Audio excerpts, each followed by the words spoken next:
Hello again from me, Louis Rossouw. I'm a portfolio manager at Adviceworx Private Client Securities, and I'd like to spend the next 20 minutes or so talking to you about the economy and markets. I'll also share the Adviceworx house view on prospects for the rest of the year. February's big international news was Russia's unprovoked invasion of Ukraine, a country whose right to exist is denied by President Putin of Russia. His aggression has had a number of unintended consequences. First and foremost, it has united the previously divided people of Ukraine in fierce resistance against the invaders. Secondly, their heroic struggle has stirred up a groundswell of support in the free world and caused comparisons between Putin and Adolf Hitler. Severe sanctions have been imposed on Russia, and the country has largely been locked out of the global banking, trade, and aviation systems. And last but not least, domestic resistance against Putin's heavy-handedness is growing, with thousands of Russians being arrested for participating in spontaneous and illegal demonstrations. By the end of the month, over 437 million people had been infected with COVID-19 worldwide, and nearly 6 million people had succumbed to the virus. The United States remains hardest hit, with nearly 81 million infections and over 974,000 deaths. India, Brazil, France, and the United Kingdom still make up the rest of the top five, and South Africa has thankfully slid down from 19th to 20th position in terms of the most recorded cases. Despite denials from the anti-vaxxer fraternity, they remain far more likely to die of COVID than people who have been vaccinated. America, Britain, and Europe remain the epicenters, and to date, nearly 5 billion people have received at least one dose of vaccine. An estimated 55% of the world's population can now be regarded as fully vaccinated, and nearly 11 billion doses of vaccine have so far been administered. The vaccination rate remains stable, and sadly, low-income countries are still the least vaccinated ones on Earth. Russia has, for all intents and purposes, now been expelled from the global banking system, and inflation in America keeps on creeping upwards. The United States Federal Reserve is expected to start hiking rates this month, and German producer price inflation is also at an all-time high, largely due to oil and gas prices rising. On the other hand, Chinese inflation is easing even further, and the tensions between Russia and Ukraine are not just bad for the energy sector, but also for agricultural commodity prices, since both countries are major wheat, maize, and oilseed producers. Experts believe that Russia's brazen aggression against Ukraine was due to the belief that Europe is so heavily reliant on Russian gas that it would not dare to act decisively against Moscow. After all, the Eurozone receives nearly half of its natural gas imports from Russia, as can be seen in the pie chart on the left. In the event, the Europeans reacted forcefully in support of Ukraine, and Germany even suspended approval of the Nord Stream 2 gas pipeline from Russia. In the final analysis, it is Russia which is likely to suffer the greater pain. Europe can obtain gas from America and the Middle East, but 83% of Russia's gas exports are destined for Europe, and it is highly unlikely that other countries will take up the slack in the current climate. The conflict in Ukraine has seen most global commodity prices rise sharply. This includes agricultural commodities, since Russia and Ukraine are both leading wheat and maize producers. Since the beginning of the year, energy prices, the dark blue line, have risen by nearly 30%, and the wheat index, the dark brown line, by 25%. Industrial metals prices, the light blue line, have risen by a more modest 10%, while precious metals have risen by around 7%. February produced a perfect storm for global markets, with concern over interest rates combining with worries over geopolitical conflict. The Russian ruble is sharply down, and trading on the Moscow Stock Exchange has been suspended. European markets and Wall Street were also affected negatively, and US 10-year bond yields spiked briefly to above 2% for the first time in 3 years. The prices of oil and gas keep rising, and even gold, which has been becalmed until recently, has reached a 13-month high. In the meantime, disinvestment by oil firms is causing further damage to the Russian economy. This table depicts the volatility unleashed by the conflict in Ukraine on global equity markets. European bourses fared the worst, with both the DAX and the CAC 40 declining by more than 6% for the month. Wall Street was also negatively impacted, and only the JSE's top 40 and the Kospi in South Korea managed to eke out decent positive returns. Over 1 year, the CAC 40 remains the best performing major index and the Hang Seng the worst. Over 3 years, the Nasdaq is still comfortably ahead, while the Hang Seng brings up the rear. It was certainly a case of one man's meat is another man's poison on commodity markets in February. The geopolitical tension in Eastern Europe caused all major commodity prices to rise for the month, most notably energy and lithium. Cobalt was the worst performer, but still managed to eke out a rise of 1.8% for the month. Over 1 year, iron ore remains the worst performer, and lithium and coal the standouts. It is received wisdom that markets are driven by greed and fear. Hence, when a major geopolitical shock occurs, markets tend to drop as a knee-jerk reaction. However, this reaction generally tends to overestimate the long-term impact of the event that causes it.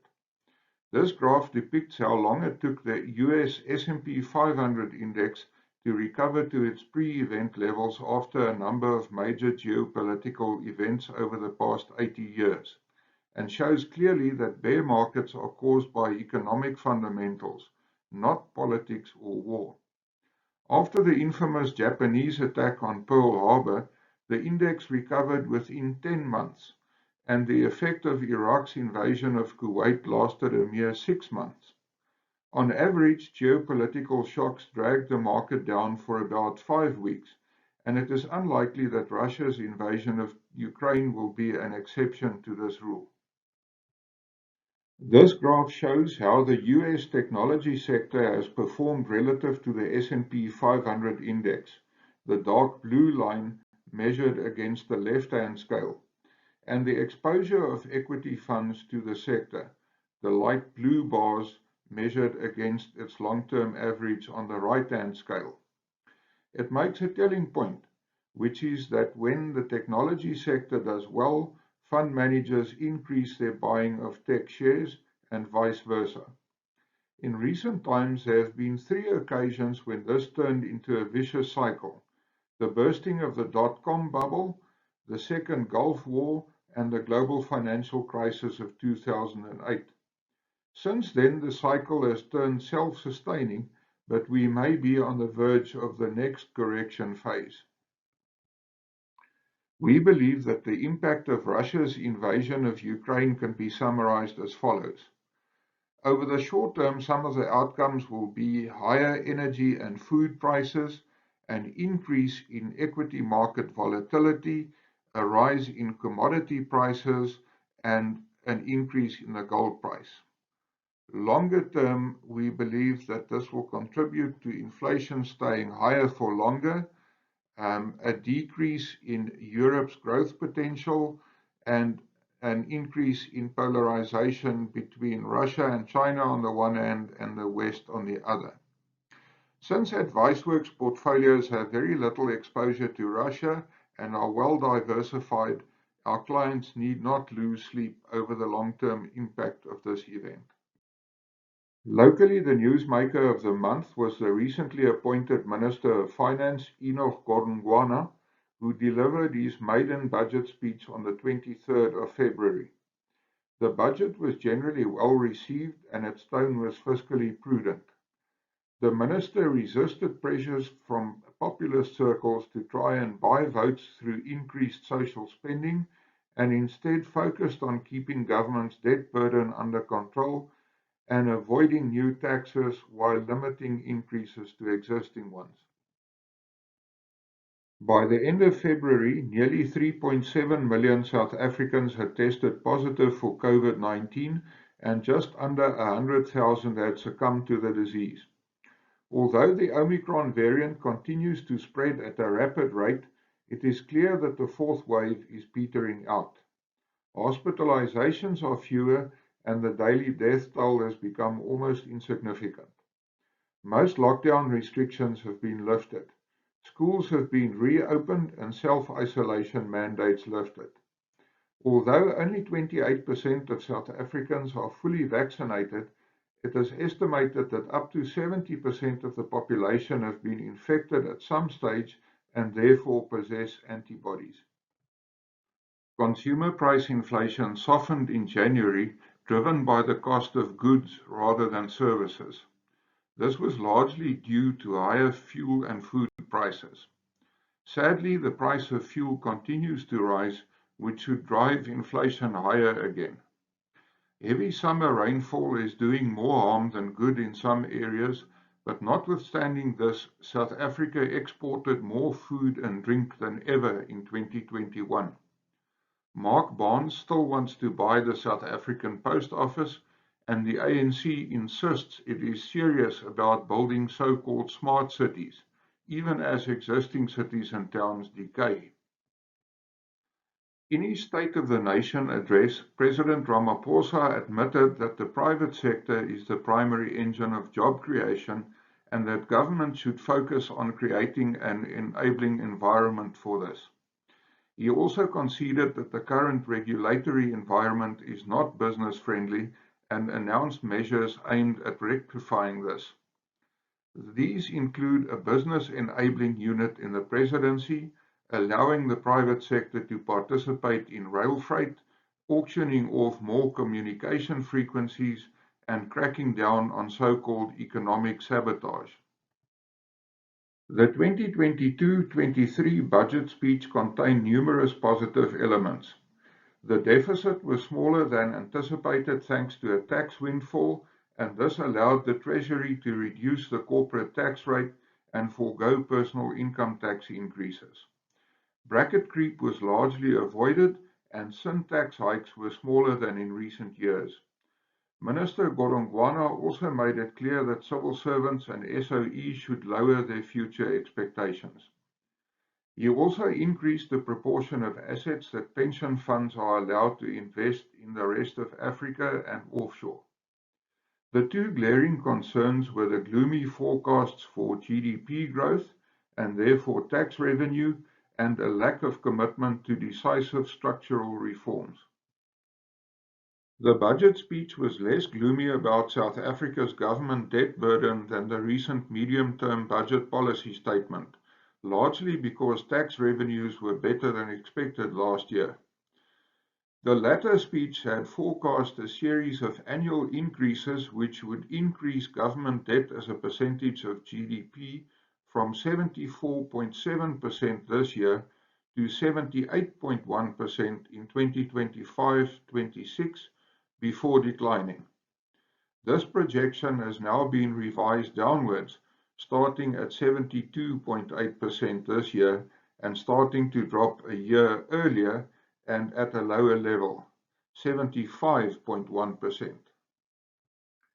South Africa's elevated consumer price inflation is by no means a sign of strong consumer demand for goods and services. It is simply a function of steeply rising global food and energy prices. If one looks at real retail sales, in other words adjusted for inflation, it becomes clear that the South African consumer is in fact under a lot of pressure. This graph depicts real retail sales in recent years, and shows clearly that the COVID pandemic has caused sales growth to drop well below its long-term trend line. The current monthly volume is around 5 billion rand less than it would have been if the pandemic had not occurred. The JSE enjoyed a relatively good February due to a strong performance by the resources sector.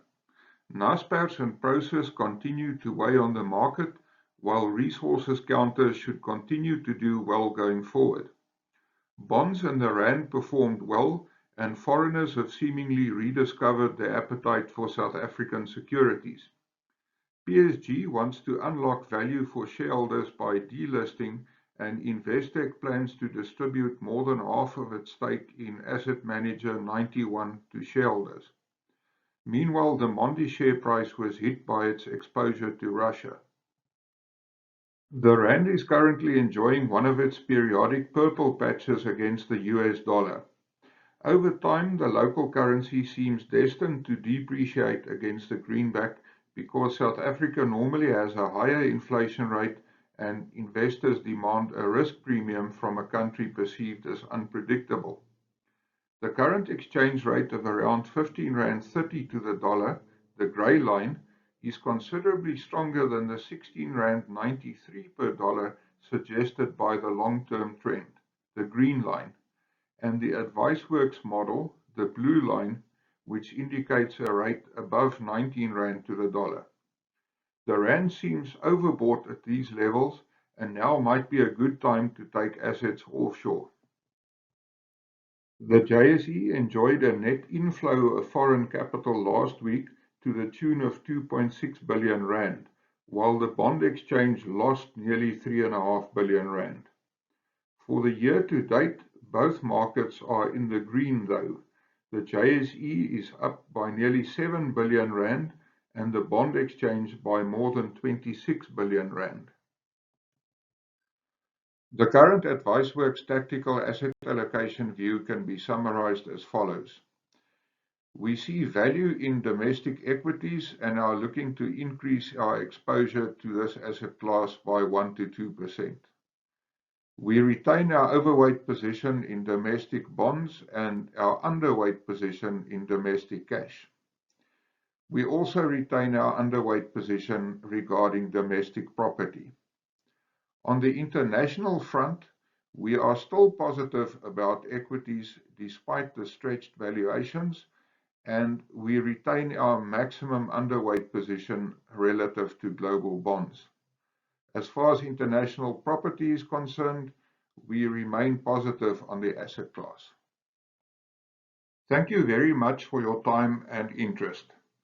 We certainly live in interesting times, and I hope that the contents of this presentation will help you make sense of it all. Should you have any questions or queries, please don't hesitate to contact me or your Adviceworx financial advisor.